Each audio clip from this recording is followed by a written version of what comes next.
Mga ka-birds, good morning. Ani na pud mi sa magsinamok sa inyong wall na kaming mga pobre. Mao ni ang amuang mao ni ang among armas. Kaming mga pobre mao ni ang among armas pagpatay sa mga sagbot. Mao ni mga sagbota karon ang akong patyon, akong panggunahon. So mga ka-birds, kaming mga pobre nihangyo sa inyo ha nga moagi sa inyong wall. Like and share. Salamat. So, sa pagkakaroon, gira-gira na punta sa kasagbutan. Matuling pamatyo ng mga sagbot. So, muna yung atong trabaho. Kada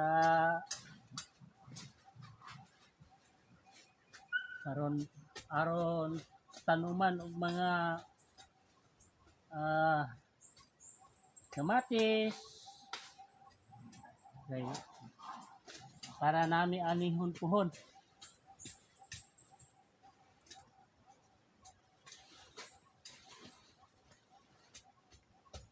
Dili pareha sa kwan sa tuang panggobyerno karon. mo gikapoy na daw si Speaker of the House, matud pa sa Daily Tribune karon nga balita. Di siya kapuyon nga hala na, halos na siya inkiton sa mga Pilipino ba sa iyang pagbinuang sa pundo sa kwarta sa gobyerno. Kami tao mga pobre na bisa subsidy na lang sa abono ning among trabaho karon. Makita niyo mga kabreks, mo ni ang amo ang trabaho, pagpatay sa mga sagbot. Pero naami makaon sila taon pati ito pakasasa. Naglingkod lang pero bilyones ang na-effect nga sa panudlanan sa atong gobyerno. Dapat lang sila makulong ba nang aron dili na masunod po ng uban.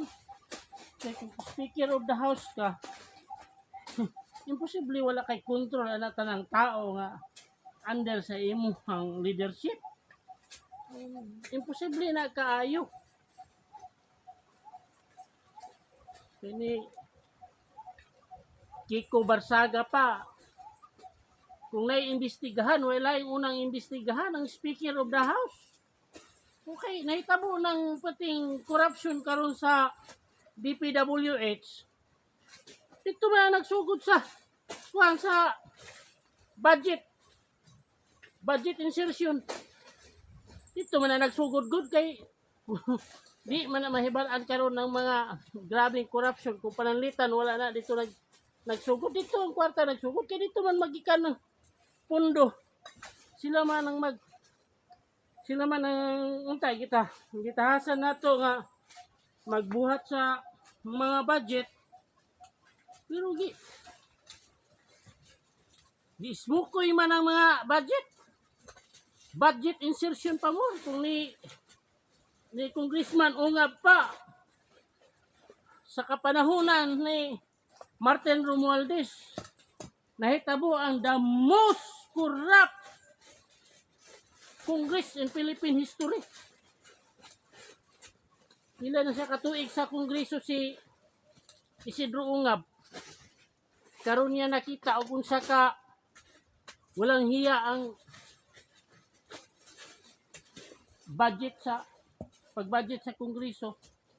Maayo pa sila deliberation unyang human di ay pila lang katao ang magdesisyon sa pundos Pilipinas. Kung Inday Sara pa, duha lang daw. Si Speaker of the House o si Saldico. Di po napataka si Inday. Kaya nanay basihan. Kaya bisan sa iyahang department sa Department of Education. duol na dayon imisari sa Congress kung nabay ilaha dito ang saan mo pagpatuman sa imuhang mga project ana kung pananglitan ismukuyon sa Kongreso. Bino ang trabaho Kami mga pobre, lagko nasagbot. Nya human inganaon lang ang budget sa atong Pilipinas. Nabisa na lang og kining abono. Pagi din taon ka subsidy ang gobyerno. Muna ang mga farmer karon wala na yung mga batanon kay nakita nila ngit-ngit pa sa kita farm sector. Kay mutano may daghan. Pag harvest barato, dili halos di mahalin. Wala po'y pakialam ang gobyerno sa ato ang agrikultura. Kunay pakialaman unsa ra kahapon na klase nga pakialam. Ang tama magbuhaton cooperative sa mga farmers. Kaya ron naay monitoring sa sa production. Kaya ang usap ako katanom, pananglitan, kalabasa. Pagtanaw kalabasa, magkadungan-dungan at tanan. Pati daghan ang supply. So,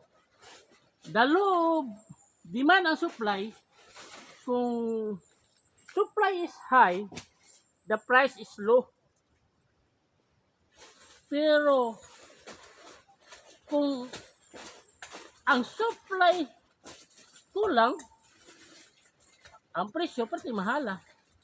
So, mo na ang problema. Kasi kung naay proper monitoring ng atong gobyerno, naay sila yung mga pagpaningkabot ba? Nga dili po ito akatong kahago sa mga tao, halos ma-thank you na lang. Kung naay proper na bisan cooperative sa mga farmers para monitoring sa production ba? Pero dili manubra sa market. Aron ng mga dapit, mo ni kadaghanon ang inyong supply kay para sa low supply and demand mag-meet lang. Dili kayo mahal, di po kayo barato, dili po kayo maporwisyo ang tigpalit. Kaya man may kabalo. Kung sa gipananom dito sa uban, tagna lang po niya mua.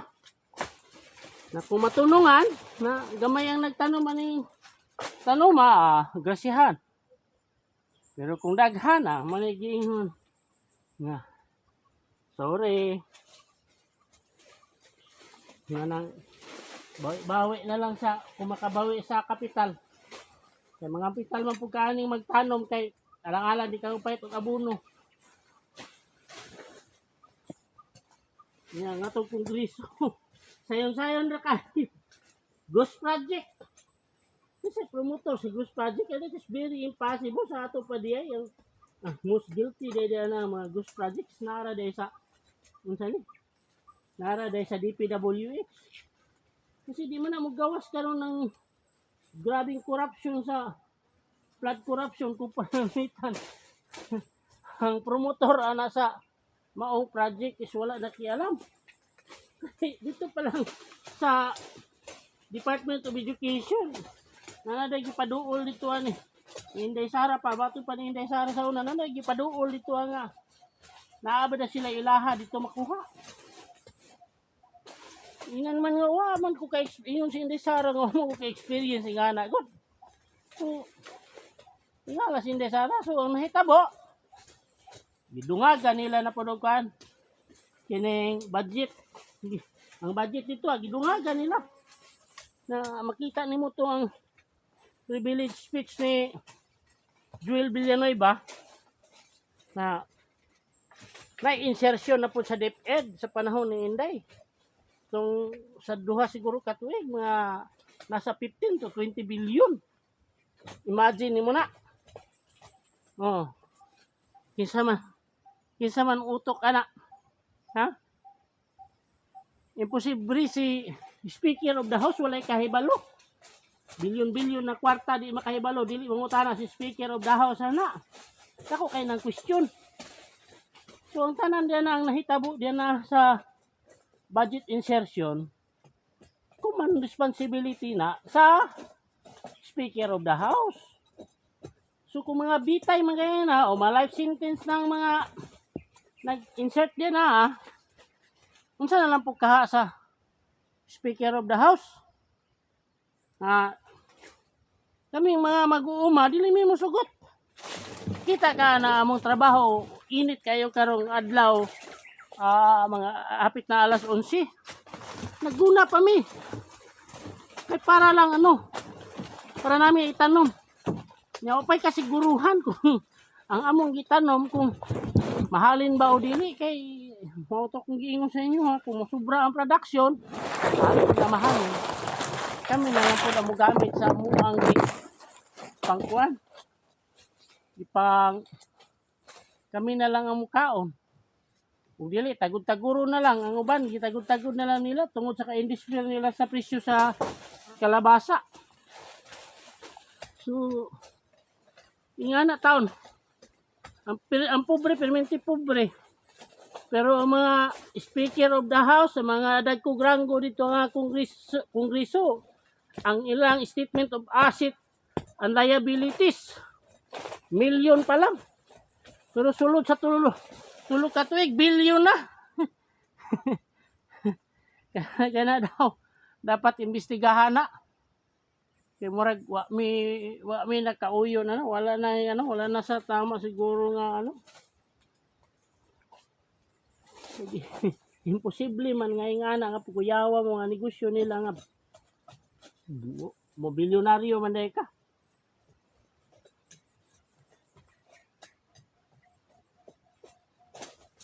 Naay magic ba? Mo na problema gud sa kwan.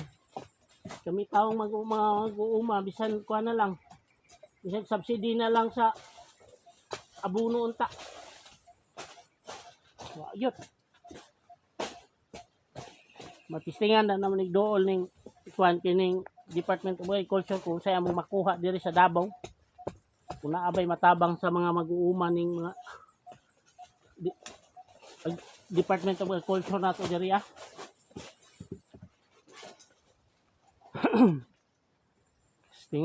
Tistingan na mo daw kung naa ba. Kung naa mas mayo. Pero kung walay mahimo. Kaya no lang taon may mga Pilipino. Kaya tikasan sa atong gobyerno. Yung taon. Pinabuhing na mo mga pobre. Guna sa uma. Pagpatay sa mga sagbot. Kaya aron mabuhi ang tanom. Aron pagtanom na mo, mamaayo ang dagan. Pag ayo ang dagan, ang problema, igbaligya na mo ang presyo. Kung hunsa, kung makatarungan ba. Kasi ang problema lagi, kung giingon nga magdubol, kaning magdungan-dungan po pananom ang klase, amo na ang problema. Jadi man na tumatagan. May kabaloon sa gipantanom dito sa mga laing dapit. Nga isara among center market. So, isod. So, na siguro kamo sa Congress, buhatan ninyo kung sa'y mayong balaod.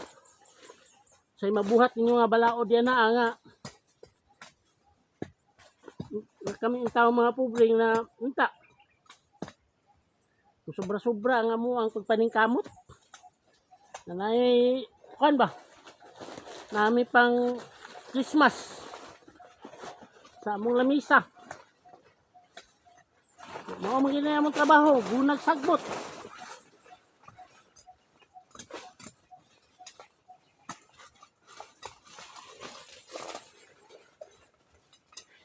Nga ang taon. Kami bisan pobre me. Kabalo pud mi mo istorya sa gutong gobyerno na paminaw sad mo gobyerno, paminaw sad mo sa amuha. Kami sige. Grabe taon na mo diya. Kita niya. init sa adlaw nga naglagiting. Lagi ko nagposisyon gani sa landong-landong no nga nay mga punuan sa kahoy para dili kayo init. Human sayon-sayo nun lag kurap sa atong gobyerno. Buang trabaho ah. Hinoo ko. Kung kami pa lang ang pwede mo hukom sa ila ay pambitay eh. Ako sugot ko ako mo litson anang kanang tambaloslos ako litson. Litsono na muna tungkol sa mong kalagot. Kaya wala na plastar ang mga budget kung asa na padulong. So, mapiskan na unta kaming mga mag-uuma. Yep.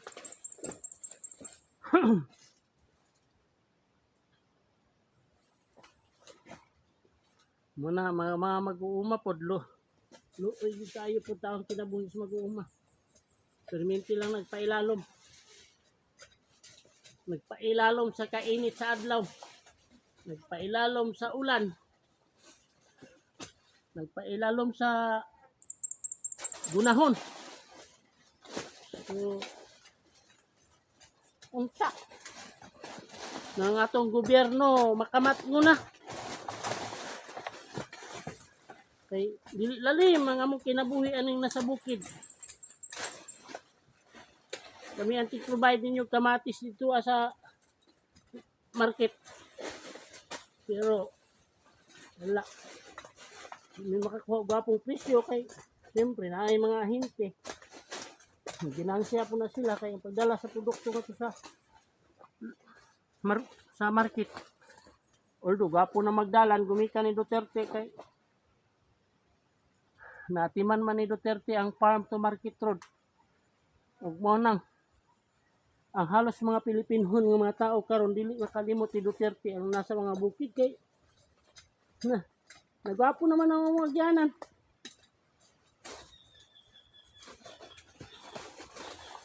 Ano na po ito, nawala na po ito mga samukan nga mo hinungdan sa mukasamot ni halos wala na pagkaon kay pag magira-gira na sila diriya mag-abot na sila diriya kami apektado man ng mga pobre. Pud may makig-amigo sa ila dudahan pud ni sayo pud mi mo graduate. Kung ana ang kalisling taon sa mong sinabuhi may intag makitaan sa gobyerno. So, lalim.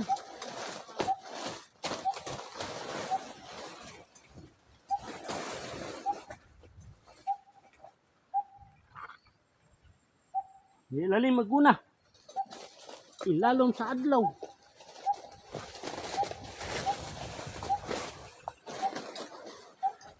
Bante. So, ang tao niya mo pagsakripisyo. Kung sa lang mong kita. Gura pa taon palit sa mga kinahanglanon sa matag karon ug unya. Halos din na gali may makapaeskwela sa among mga anak. Gumikan nga mong panginabuhi nga. Good. Bertig yung luya. Sayon-sayon lang. Nisingisihan lang mini tambaloslos. Nisingisihan lang mini president. So, manakahuna-una po sa mga taon. Nahimo siyang iyahang gunita ng DE permero. May nahitabo. Man may nakadawat bisag gamay na lang nga subsidy sa mga kining abono. Samot mahinog kalisod ng agrikultura. Ita makahunang-huna po ng presidente sa amo ang mga pobre nga mag-uuma. Putong na kapital na daan nga mga dagko na mag-uuma kato. Dito naman po sila padulong utabang. Kaya maka hatag man to sa ilag kuan porsyento. So, isod kayo kaming mga taon, mga mag-uuma. Muning kinabuhi sa mag-uuma. Guna sa mga sagbot.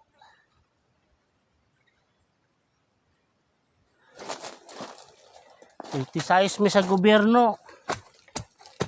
Yun na mao.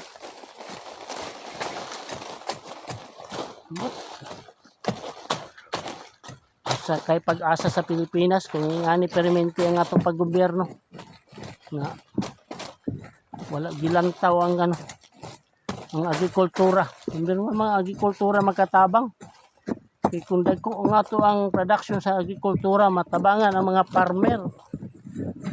Kaning kanang pagpakuan sa ilahang mga produkto. Kami kung pwede mag-suggest mi sa gobyerno na ang mupalit sa among produkto, gobyerno kay para sa gobyerno na po mupalit ang mga retailer dito sa public market. Kaya pala ang presyo dili pud kay may tukon. Eh wala man. Wala mi paglaom. Yung uya na mo.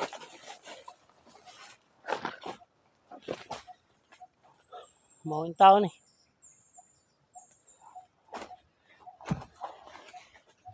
So,